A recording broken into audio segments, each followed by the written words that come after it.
Bonjour, I'm Marlène, a travel lover. Welcome to Hip Abroad, where I will share more of a decade of travel experiences and inspire people with full-time jobs to travel more than they think they can. It's Travel Tuesday. Welcome back to the pod. So today we are going to talk about how to achieve a life of freedom by traveling the world and making money at the same time. For this occasion, we are joined by my friend Han, Malambo, that I met through a community of creators that is dear to me. She's going to talk us through a journey of a solo female traveler who's traveling the world and making money on the road. So, Anne, please introduce yourself. Hey everyone, my name is Anne Malambo. I am a solo film traveler, online entrepreneur, writer, and podcaster. I have been solo traveling now for almost 5 years. But in the early days, my solo travels started when I was actually working a full-time job. I was still in full-time employment, working for a company. I was working for an eye care company in their marketing department. So I actually managed to balance working full-time and traveling. And thankfully, in the United Kingdom, we get generous paid leave. So I was able to do that. And then the pandemic happened. And that's when everything for me turned around. And I think for a lot of people turn around, and where my journey as a person and as a traveler took a really big turn. Okay. And so what really inspired you to make these changes? Is it the pandemic?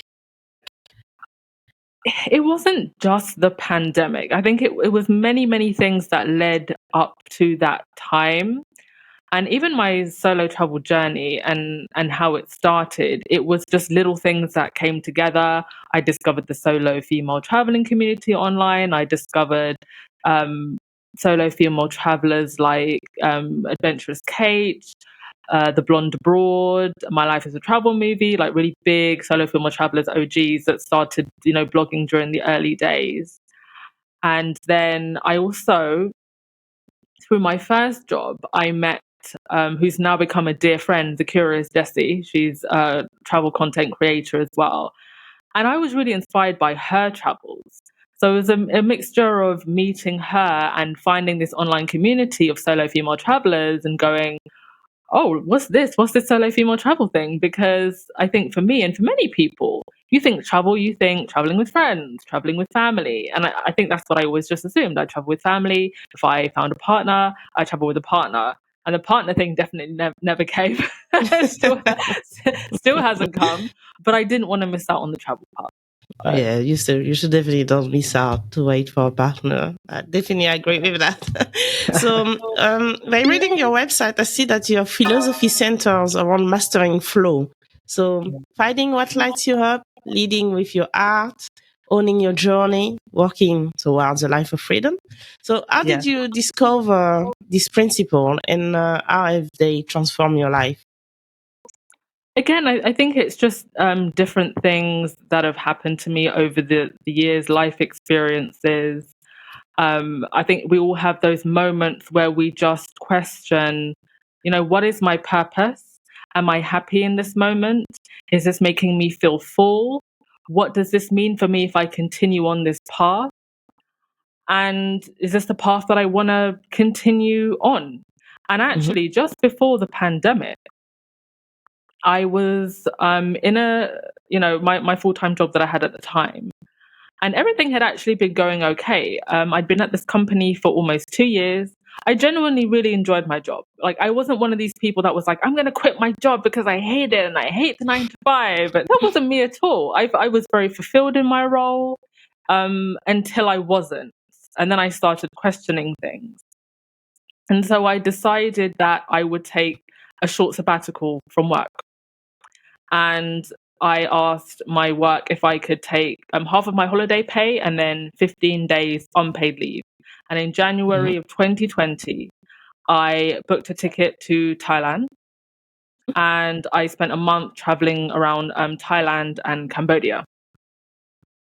And that's kind of like the first part of my philosophy of flow, the finding what lights you up. Because it was in that time that I got to spend time by myself that I began to, I wouldn't even say find what lights me up, rediscover what used to light me up, but I forgot because I got so deep into work. And that's just kind of what happened, right? You go through uni, studying, academics, and then you're so focused. And the first thing you're thinking about is getting to work. And sometimes your own actual passions take, the back door. And then also in travel, that's where I also discovered the leading with your heart. Because I think travel just exposes you to so many different experiences. It takes you out of your comfort zone. And so you kind of have to lead with your heart a little bit and less with your head. And then the owning your journey. I decided that after I came back from Thailand and Cambodia, I would write this book for solo female travelers. And I think when you actually put your own journey into words, you're able to inspire others. And in my book, I don't just write from my perspective. I didn't just write travel tips. I also got other solo female travelers to contribute to that. And then the working towards life freedom. Well, that looks different, I think, for everyone. But for me, that working towards life freedom was booking a one-way ticket in January of this year and deciding that I was going to do something that was a little bit more unconventional. That's not that typical 9 to 5 route. Okay. And talking about your book, Passport Ready, the ultimate guide to solo female traveling, what is the main key advice? What's the essential advice that you have for women who are aspiring to travel solo and embrace digital nomad lifestyle? Be brave enough to see what's on the other side of fear. Because I think for most women, it's a fear. It's a fear of being alone, whether it be for our safety, whether it be because maybe you don't know who you are and you fear being alone with your thoughts. But I actually think that spending time alone is actually a great time for you to grow. It's a great time for you to reflect. It's a great time for you to journal, to meditate, and to actually find who you are, or what you could be, away from the daily noise, away from the daily grind and the distractions and the demand that you have on you as a person, that you have on you as a woman. And thank goodness, at least for those of us that come from countries where women do have that freedom, that we can make that choice and that decision. And I don't necessarily think that the journey's not going to look the same for everyone. Maybe for some people, you just take a short sabbatical. Maybe for other people, it's something a little bit longer. Maybe for other people, it's something a little bit more permanent. But I would just sum it up by saying that, ladies, be brave enough to see what's on the other side of fear, because I promise you there's some pretty nice things. It's not all gloom and doom. Don't get bogged down by that one horrible story that you heard that time. Because the fact of the matter is that, as women, regardless of where you are in the world, we have, you're trying to navigate a lot. I could be, sorry, I know that there are things that happen even when I'm in London. So it's not. I think the fear of something might happen to me. Unfortunately, that's just something that we deal with throughout the world as women, from east to west. So as long as you're using your common sense, you're not doing anything that would put you in danger, then for the most part, you are going to be fine. I agree with that. I travel solo as well, and some places they say to me not to go. I'm like, I'm more likely to get my phone stolen in London than in the middle of Manila. So, Exactly. So it doesn't make sense to have all these fears. But I do understand also where all this is coming from. So, yeah. Where have you traveled this year as a nomad, and where are you based now, and where are you planning to go in the future? So at the beginning of the year, I started my journey in Lisbon, Portugal. I was there for 3 months. And I actually thought that I was going to get residency. I thought that I was actually going to hunker down somewhere for a little bit. Unfortunately, the situation in Lisbon is that it is now too popular. So the rental situation is a little bit out of control. And that's what stopped me from going for the visa, because, you need to make sure that you have a rental lease. And it's just very, very difficult to get that right now. So I just decided, you know what, being in Portugal long term right now, maybe not a good idea. And in any case, got a whole world to see. I don't really need to be stuck in one place. So after 3 months in Portugal, I then went to Tbilisi, Georgia. And I'd heard digital nomads talking about Tbilisi, Georgia, and but I knew nothing about Georgia, and this is Georgia the country, by the way, not Georgia the state. Those listening, Georgia the country next to Russia. I really knew nothing about it at all. But so many people had sung its praise, and I went to see it for myself, and I can see why. Tbilisi is a really cool city. It mixes modern with historic highlights, and it's definitely kept hold of its strong. I didn't know how I'd feel there, because it's not a country that I know a lot of Black travelers to go to, but I generally felt that I was treated very well and welcomed. And then after Tbilisi, Georgia, I then went to Turkey. I spent 2 months in Turkey, mostly in Istanbul. I was meant to spend another month in Turkey exploring, but I decided that I'd leave a little bit early. And then I spent a month in Kuala Lumpur in Malaysia. And that's actually the first time I've been to Malaysia. And I really enjoyed it there. I love Kuala Lumpur. I think it was perfect for me because Kuala Lumpur, there's not really a whole lot to do there in terms of tourism, but it's incredibly affordable. So I was able to just hunker down and focus. And I think if you are a nomad, and if you're as lucky as we are, if you have a British passport or any passport that falls under the visa on arrival, you can actually stay there for 3 months on visa on arrival.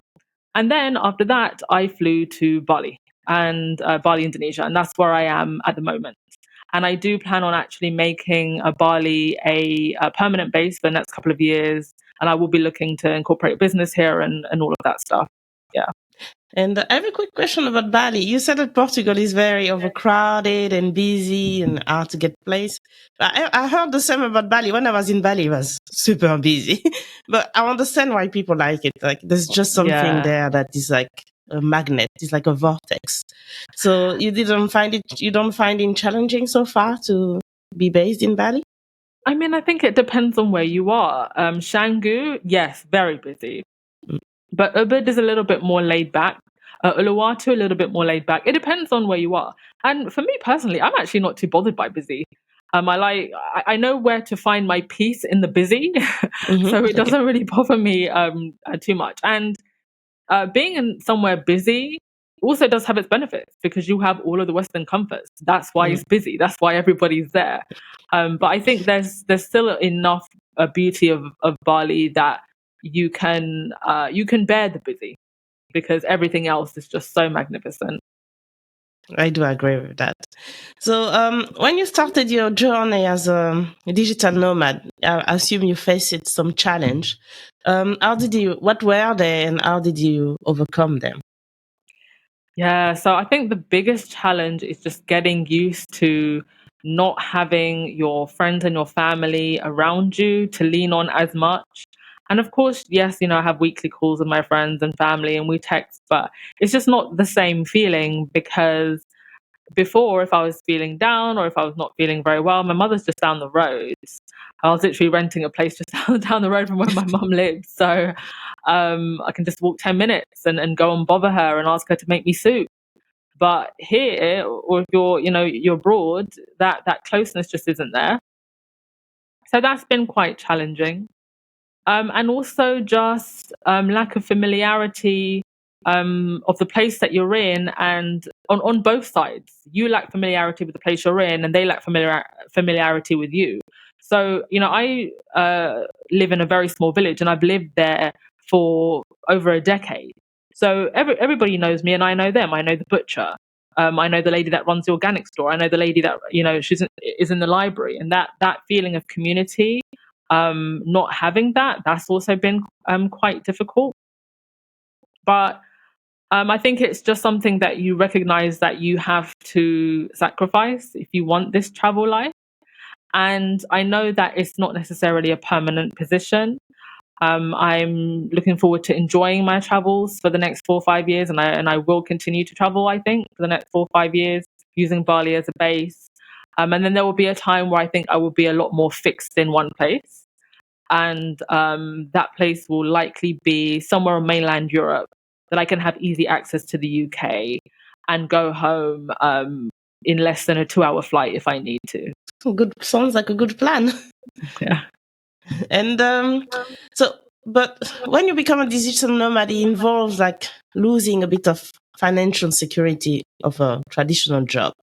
How can someone prepare financially and mentally? Because this is like a significant shift in their life. Yeah. So in terms of preparing financially, I do advise that you do try and have at least 3 to 6 months worth of savings. I mean, you would try to do that anyway, even if you weren't a digital nomad, but just to have that to fall back on, especially when you're working for yourself, there are no sick days, there are no holiday days. So you do need that backup. If you can, um, just make sure that when you leave, you already have something solid. Some people, and you hear this a lot in the digital nomad space, I booked a one-way ticket and all I had was $200 in my pocket, but I still made it. And you know what? Great for you if you did. But I would never advise anyone to do that. I think Yeah. have savings. Um, Again, to the equivalent of at least 3 to 6 months worth of savings, and if you can, enough money to replace your equipment because you live and you die by your equipment. Mm. Make sure also to get insurance so that you can have that insurance to help you replace anything if it's covered by that. And one of the things that I'm trying to do is create as much passive income as I can, different avenues of passive income. Because that basically makes up for the days where you can't work. You know that you're still getting some income in, and you do really have to be, I think, a lot more entrepreneurial minded. Unless, of course, whatever you're doing as a digital nomad earns a lot of money, and then you can kind of take a little bit of a rest back. But if you're just somebody who's earning an average wage and you're very much in the beginning, phases of being a digital nomad, you need that safety net, and you need to be thinking about how can I create forms of passive income for those rainy days. Okay, and in your experience, what role does community and support play in the digital nomad life? So, how can aspiring digital nomad find and build a supportive community? I think it plays a huge role. I think that you are going to struggle a lot if you don't have community. But the great thing is that being in the age that we are in, it is very easy to find community. So, for example, like you and me, you're part of the Lost Creator Academy, right? Yes. Yeah. So having that community, I think that's actually probably one of the most valuable things about the Lost Creator Academy, having that community online, having people that you can reach out to. But there's other online communities. There's communities specifically for solo female travelers. Host to Sister is a really good one. You can post what city you're in. You can ask people, whether they or not they have a spare bed, or if you just want to hang out. And there's various different digital nomad groups. Even here in Bali, there's Shangu Girls, which is a really big group. I'm definitely going to check them out next month. And also trying to see what in-person communities there are. Usually, if you go on like Meetup, you'll find events that run for nomads. Like when I was in Lisbon, there's actually a huge group. I think it's called Lisbon Nomads that has like 12,000 members in it or something. So the community is there. You just need to look for it and reach out. And so your book must be passport ready, must be filled with exciting stories. Can Yeah. you share one empowering story from your book that could, one inspiring story from the book that could inspire other women to embrace solo travel and this nomadic lifestyle? Yeah, I would say the opening story. Eva Zubak, who's a huge solo Oh, yeah. female traveler content creator, she wrote the foreword. Mm. And she talks about her marriage. She was married really young. And soon after, she realized that it just wasn't for her. She went through a lot of depression, and then eventually divorced. and then she found her strength and her purpose in travel, and she's now one of the biggest solo female travel influencers. She is incredible. And so it just shows that, you know, if you are brave enough to make a decision and realize that maybe this isn't for you and this wasn't the path that you were meant to take, then it can really lead to great things. And talking about purpose, sometimes people actually struggle to find their purpose in life. Yeah. Do you have any practical tips or some type of exercise that people can do for them to try to discover actually their true calling and passion? If I am brutally honest, I don't, because I don't know if there's even a formula. Even for me, it all just kind of happened by accident. You know, I was raised in a pretty traditional Christian home. And I always just assumed that I'd get to maybe 20 something. A boy in the church would propose to me. A couple of them did. And I'd say yes. And we'd get married and we'd do the whole thing. And that just didn't happen.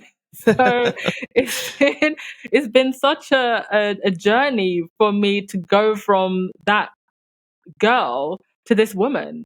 And it's just been a series of really good accidents. But I think what can help is just putting yourself out there, trying different things, take up different hobbies, join clubs, read books, listen to podcasts, travel, of course. I think just give yourself life experiences and do things that will light you up, and you don't know what part of your brain will light up within that, and say, oh, maybe this is something I can explore a little bit more. And then maybe you explore it and maybe you find, wow, that is my thing. Or maybe you don't and you pull back and you try something else. Yeah, I agree with that. I think in order to find your purpose, you have to keep an open mind. Yeah. And be curious about the thing or the culture, talk to people. I don't say be an extrovert, because not everyone can be that. You can be an introvert and read things and watch things and observe, be observant, and you'll be like, oh, I like this, and this is what I would like to do. This is what I like to bring to the world, and it just comes naturally. It's all about like really knowing yourself, and this is how I find my purpose. Like, it's about knowing myself, what I like to do, and what I want to share with the world. And becoming selfless actually is like, I think, what helped me to find my purpose in life. And I would also say to people, especially people that are maybe a little bit older, you can always restart. You know, my mother she's in her mid-50s, she's doing a master's. So, you know, there's always time to restart. There's always time to rediscover yourself and try new things. I agree. So, what's your vision for the future of female digital nomads? Do you see that the landscape changing? Is there any opportunities that you think that will keep on increasing to help women to pursuing that path? I absolutely do think. And I think that anybody that actually doesn't recognize the opportunity, maybe doesn't have their eyes open. This is the first generation that is delaying and even deciding to not get married or have children at all. And so, if you have all of those women who are delaying or foregoing that family life entirely, then you have a whole group of women who have huge amounts of disposable time and huge amounts of disposable income. And I do think that those women are often ignored by marketing departments, by companies, because people do still have that, you know, idea of, you know, marriage, children, husband, house. But somebody needs to cater to those women. And even the ones who do then go on to have marriage, children, husband, house, maybe they do still want to travel. Maybe they want to travel as families, you know? So I think that there are so many incredible opportunities for people that just speak to women and their needs where we are now in this time. I think that is what is lacking. But I was reading a blog post from Peter Levels. He's a really well-known personality in the digital nomad space. He's the founder of Nomads. And he said it was like by the year 2050 or something, there'd be almost like 1 billion digital nomads. So even just beyond women, like all of those people need to be serviced. They need to be helped, visas, moving around, setting up companies, all of these things that go into the digital nomad life that often don't get talked about because people just want to focus on the surface level, sipping on coconuts by the beach. There's all those behind the scene things that people need help with. And actually living this experience and tackling all those hurdles I think it's definitely equipping me to maybe one day create something that can be of great service.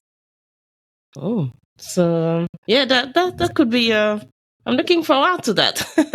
And so I think that's it with my question. But tell us where people can find you, what you have planned next, and how people can get in touch with you. And I'll add it on the show note, of course. Fantastic. So you can follow me on Instagram. I actually have 2 accounts, at and the Nomad or at Malambo. And the Nomad is my more travel stuff and also helping you to become a digital nomad, whereas at and Malambo is like more personal female empowerment stuff. And then also on YouTube and the Nomad also. And then you can go to my website, levelupwithanne.com, and all of my resources are there. Okay. And I always like to end the podcast with an inspirational quote. So do you want to share a quote that has inspired you and could inspire the audience to travel more than they think they can? Or no, it doesn't need to be about travel. It can also be about life. About life. Well, I know what can I say? Book that ticket. just that ticket. Because you know what? You book that ticket because you can always go back. If it doesn't work out, you can always go back. That's what I'd say to you. I agree. Well, thanks very much for coming to the podcast. That was a really insightful conversation. If you have any question, please email me or Anne. And thanks for listening and live inspire.